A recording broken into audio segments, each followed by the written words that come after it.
Assalamualaikum warahmatullahi wabarakatuh.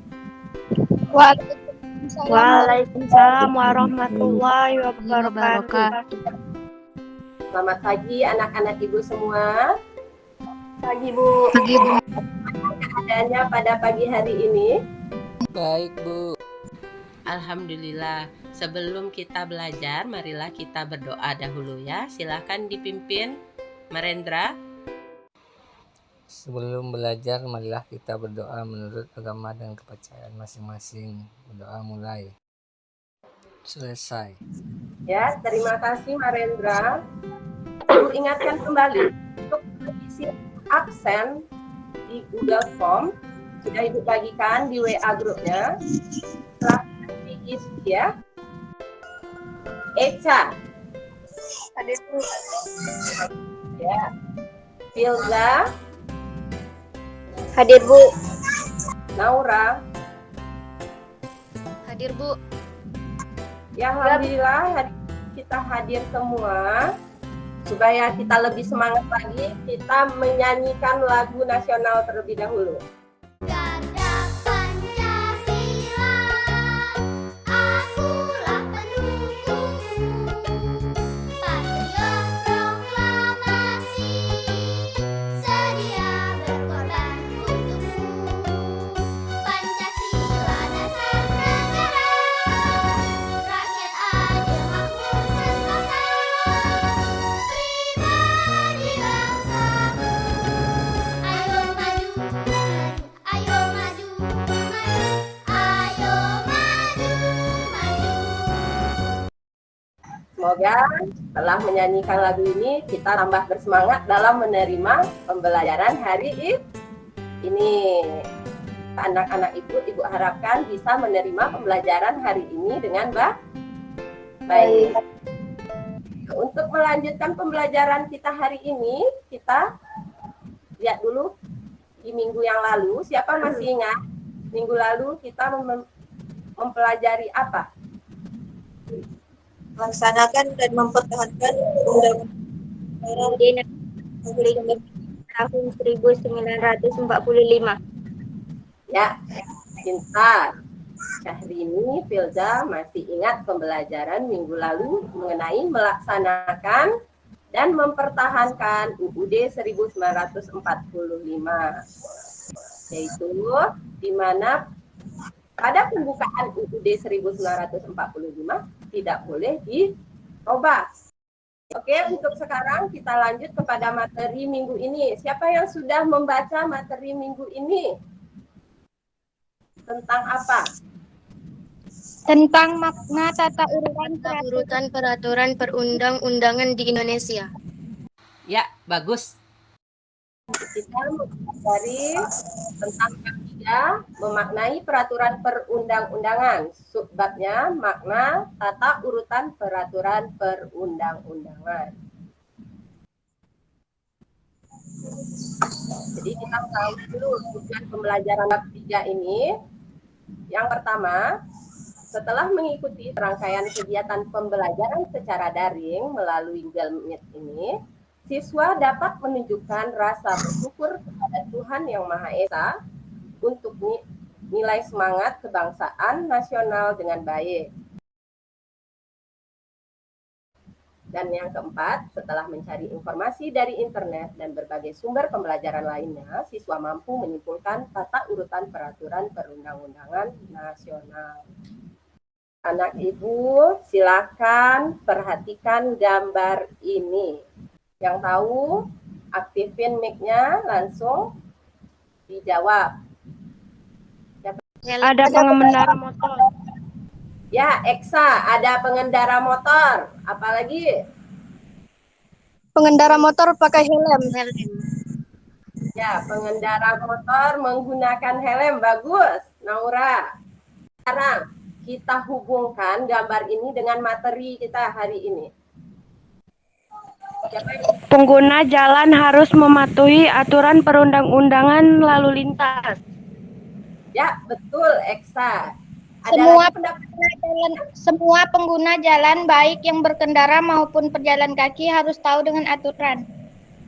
Ya, bagus pendapat Nadia. Jadi pengendara sepeda motor maupun pejalan kaki harus mematuhi peraturan lalu lintas. Ya, Ibu ada mempunyai video. Sekarang kita lihat dulu videonya ya. Apa itu zebra cross? Sebenarnya, Silakan perhatikan. Perhatikan videonya. Elo, sebentar lagi kita menyeberang di zebra cross ya. Zebra cross itu apa, Bu? Iya, Bu. Zebra cross itu apa?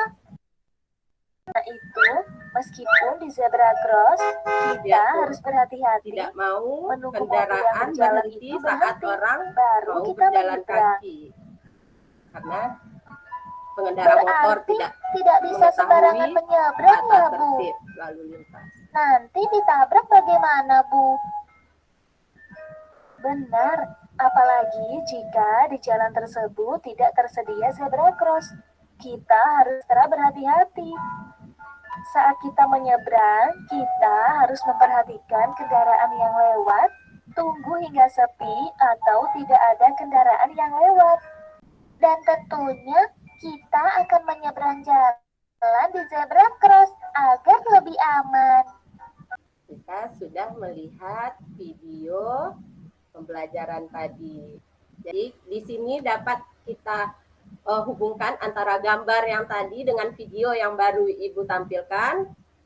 Kita ambil kesimpulannya apa?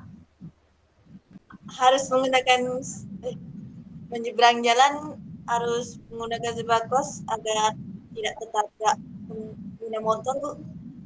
Ya, betul. Jadi di sini dari jawaban Syahrini tadi bahwa pejalan kaki harus menggunakan zebra cross agar terselamatkan jiwanya.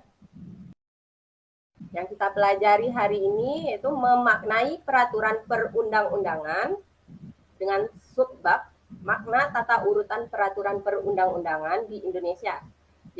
Pembahasannya yang pertama, peraturan perundang-undangan. Yaitu diatur pada Pasal 1 ayat 3 UUD 1945.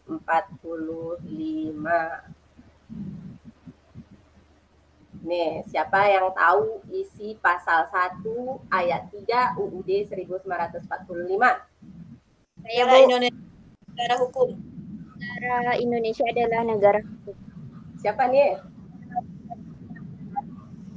Ya, Filza. Negara Indonesia adalah negara hukum, benar. Yang kedua, menurut Undang-Undang Nomor 12 Tahun 2011, itu mengatur tentang apa? Tentang pembentukan Coba, peraturan Deca. Perundang-undangan tentang pembentukan peraturan perundang-undangan. Ya, tentang pembentukan peraturan perundang-undangan. Ya, kita lanjutkan. Tata urutan peraturan perundang-undangan di Indonesia.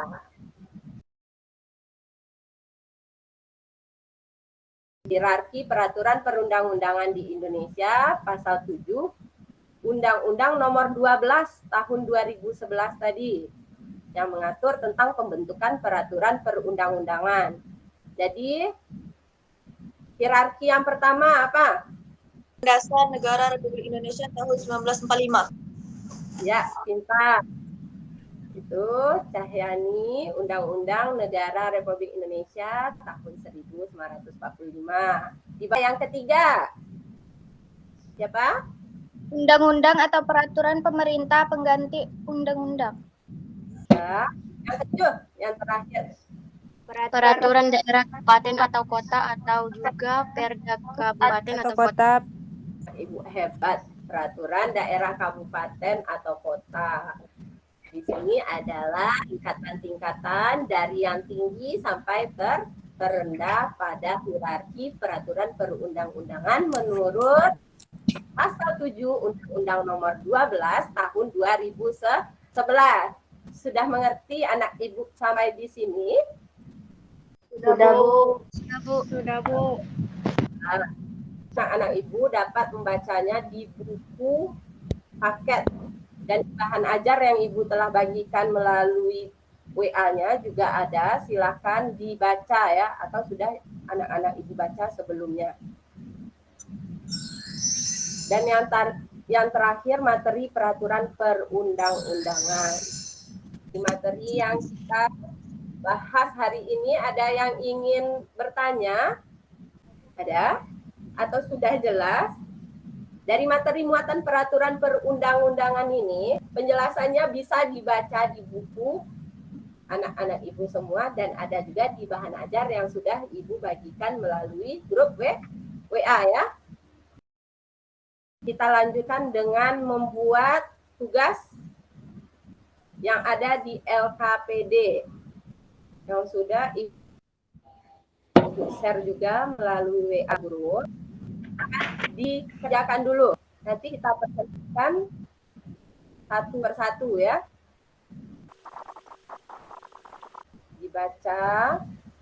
Dibaca dulu, analisis dulu, baru bisa dijawab. Baca dulu. Waktunya 10 menit ya. Waktunya sudah habis. Sekarang kita mulai presentasinya. Siapa dulu? Coba angkat tangan siapa yang mau menjawab nomor 1. Bu. Ya. Deca nomor 1. Langsung jawabannya, Bu. Baca dulu soalnya. Baca soalnya. Yang pertama, soalnya hukum senantiasa ada di dalam masyarakat. Hukum itu mengangkat seluruh anggota masyarakat. Sekalipun masyarakat tersebut hidup dalam suasana yang amat sederhana, ataupun masyarakat yang tinggal di perkotaan. Analisislah mengapa harus ada hukum dalam pergaulan hidup manusia. Jawabannya, karena hukum dibuat untuk mewujudkan ketertiban dan keadilan di dalam masyarakat. Dan tanpa ada hukum, setiap orang akan berperilaku seenaknya. Ya, bagus. Terima kasih Deca. Jawabannya dari Deca bahwa segala aturan yang ada dalam kehidupan diatur dengan peraturan-peraturan yang ada.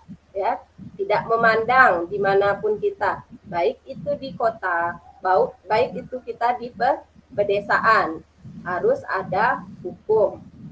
Jadi yang mengatur kehidupan kita adalah hukum dengan peraturan-peraturan yang telah dibuat oleh badan resmi tadi, yaitu badan yang berwajib. Terima kasih Galang.